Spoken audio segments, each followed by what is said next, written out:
Megan Imirowicz and her dad were no strangers to arguments. They lived in what looked like a hoarder's home. It was run down and filthy.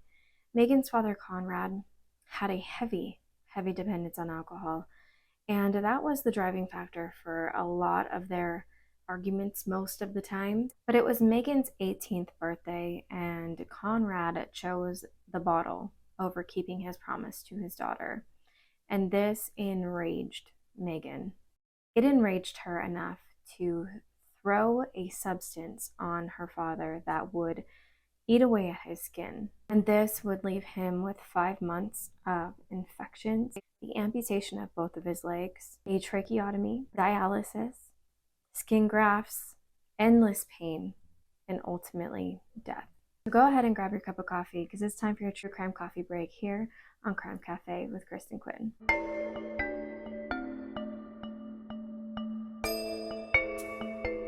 Imirowicz was born to her mother Judy and father Konrad. She had an older brother Austin and two younger siblings named Morgan, whom she was really close with, considering they were about 1 or 2 years apart in age, and then her younger brother Ian. Her mother and father got divorced when the kids were pretty young, and her mom had full custody of all 4 children. It was when Megan was about 15 years old that her dad filed for full custody for all of the kids.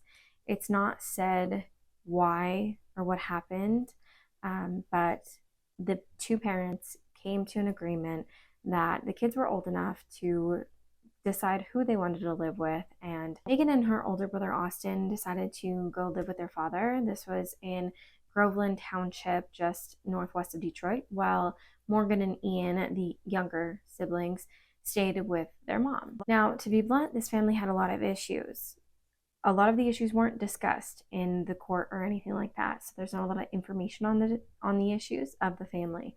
The biggest issue that is talked about and well known is Konrad's alcoholism. It was well known in the family that Konrad had a drinking problem, and his home was a product of that. Judy, Megan's mother, said that she had attempted to help clean their home a couple times, and it took her 10 hours to clean one room, and she still wasn't finished. When Austin moved out of that house, it was just Konrad and Megan. Now, we can probably speculate that everything fell on Megan. She had a burden to carry with an alcoholic father, and her being so young and in school, she was the one that had to take care of her dad when the binges would happen.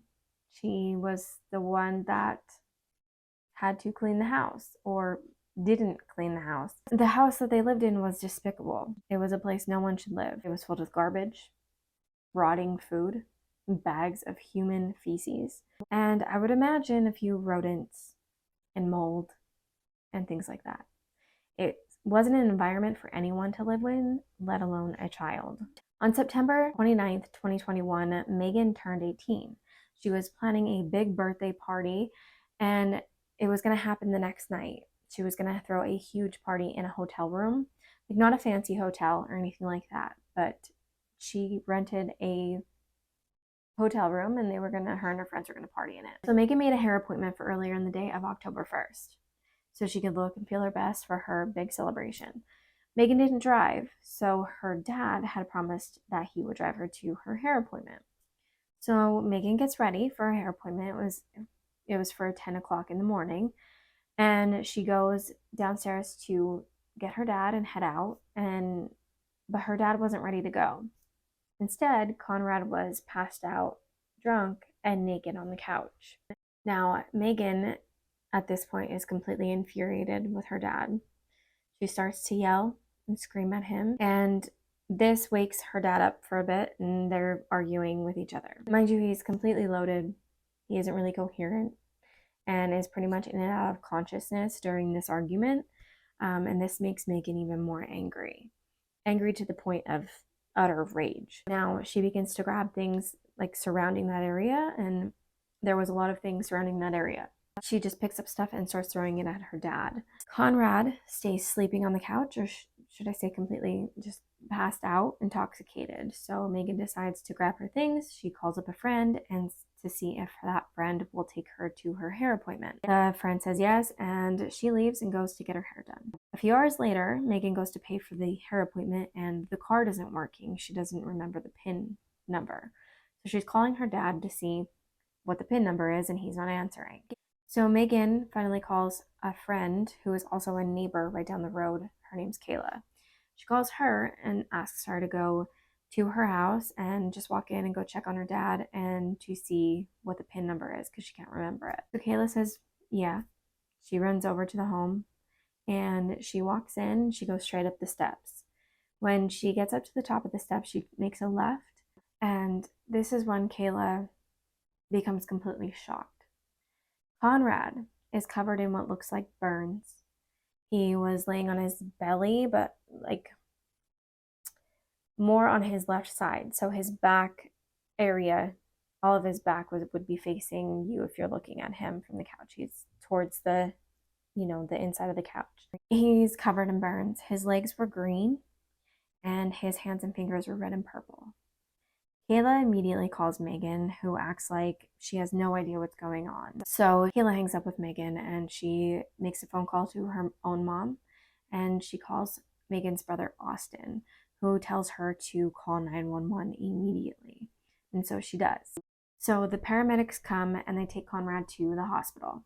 Still not fully knowing what happened, Konrad was taken to the hospital. His blood alcohol level was at a 3 at this point. This was around 4 in the afternoon. They give him some meds to help with the pain of the burns, and Konrad is surprisingly awake and calm. It's at this time that he has a talk with Austin and Austin's buddy Lucas, who is there at the hospital with him. And he actually tells Austin that he believes that Megan threw a white powder substance on him, and that is what caused the burns.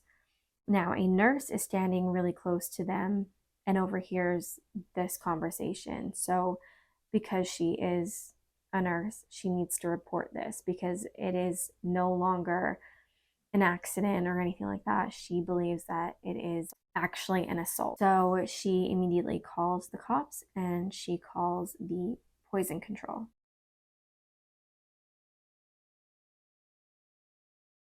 She wanted her hair colored. She's got really dark hair. That'll be black like your mask. And it's very hard to color. I thought you got a pacemaker, right? No. No? No. I have nothing. Nothing in you at all? No. Do you mind if we go in your house?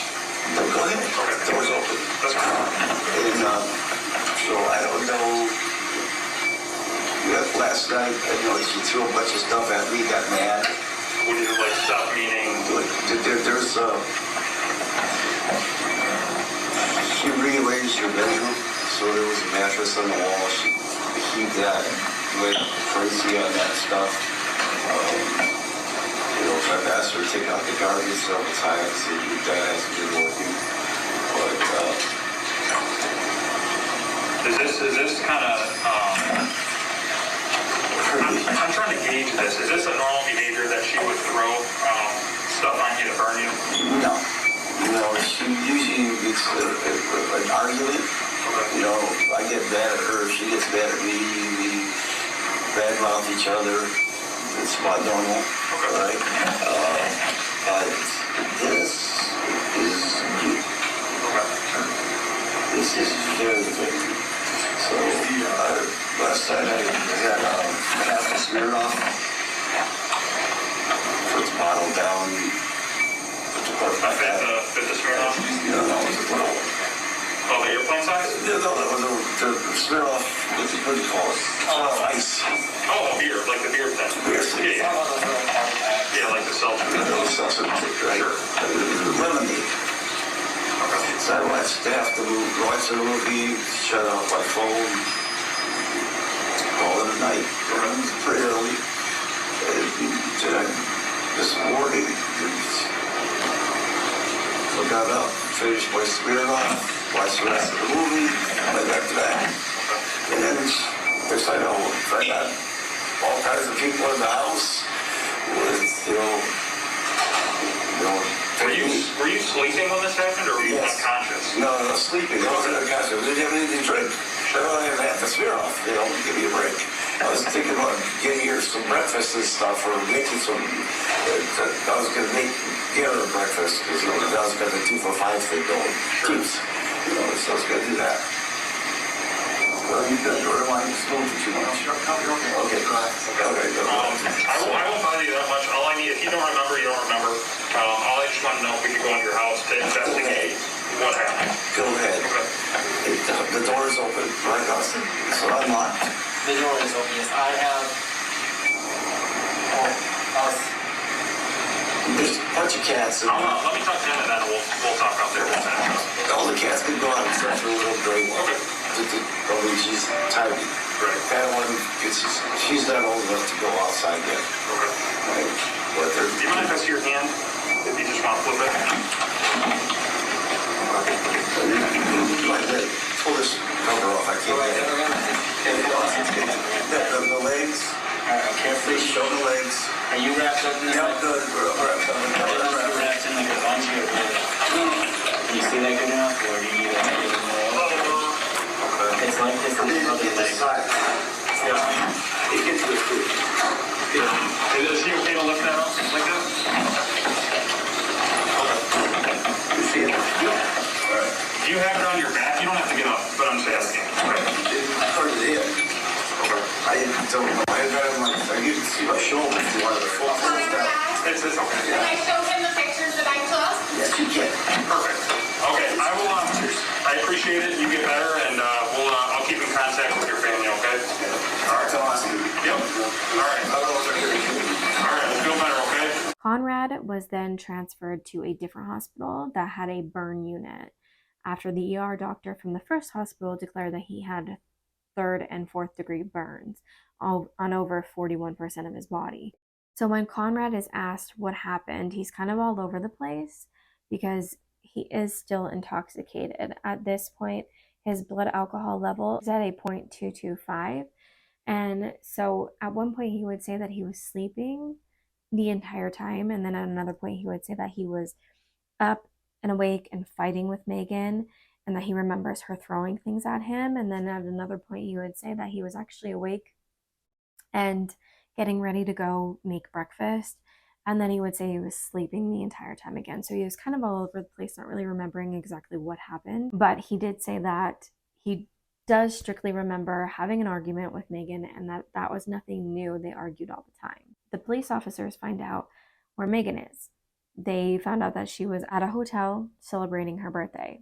And yes, after Megan was called by Kayla and after she was called by Austin to listen, to hear the severity of what happened to her dad and the burns, and that he's in the hospital and all of this is going on.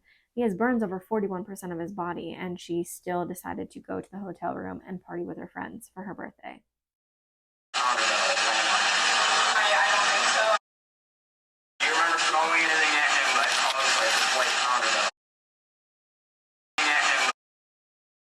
Do you remember throwing anything at him like caused like a white powder though? I don't think so. Probably like water or something. You said you threw bread. Only bread. Now you said you threw water.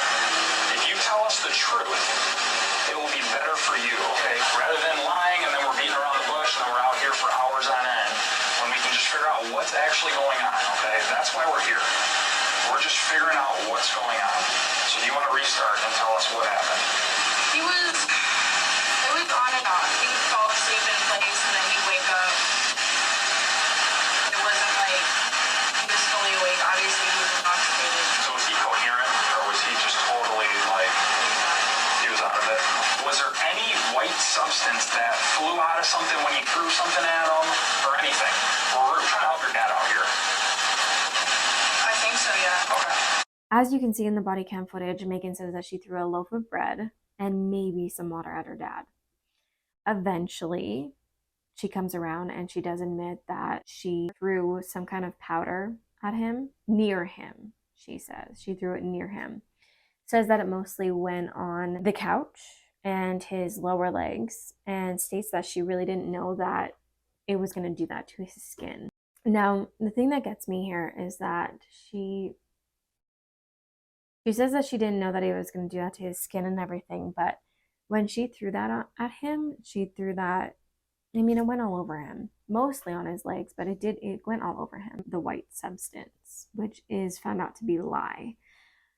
Now, when lye is mixed with water, it gets activated. It causes a dramatic temperature increase, and the solution can reach as high as 200 degrees Fahrenheit. So it also creates fumes that, when inhaled, leaves you unconscious.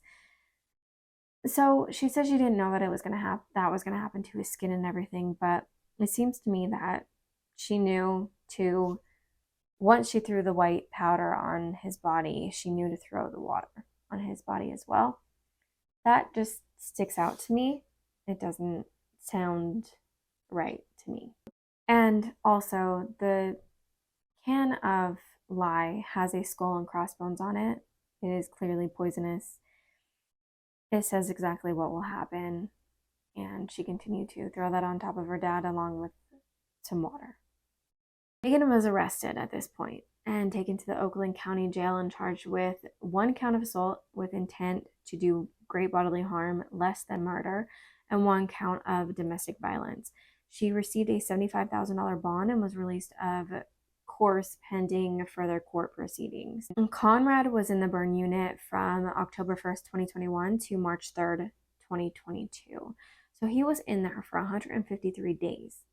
And it was 153 days of complete and utter torture. Konrad had repeated infections. He needed dialysis because his kidneys were failing. He had both of his legs amputated. He had a tracheotomy done, and he was fighting and fighting to live until he just didn't want to fight anymore. It was on March 3rd, 2022, that Konrad decided to check himself out of the hospital and go home and have hospice care. And it was 3 days later that he passed away in his home, and this was all due to him being burned. During Megan's trial, her attorney argued that Konrad told investigators that he didn't know who caused the burns and suggested that authorities obtained a false confession from the teen by questioning her inside a cop car. But when her brother Austin took the stand, he was firm in his statement. His father told him that it was in fact Megan who threw the white powder on him. The trial was quick, and it didn't go into too much detail on this family. So many questions are still unanswered when it comes to the details and the nitty-gritty of this family and their story and their history. But it didn't take jurors very long to come back with a guilty verdict on charges of domestic violence and unlawful possessions or use of a harmful irritant causing death.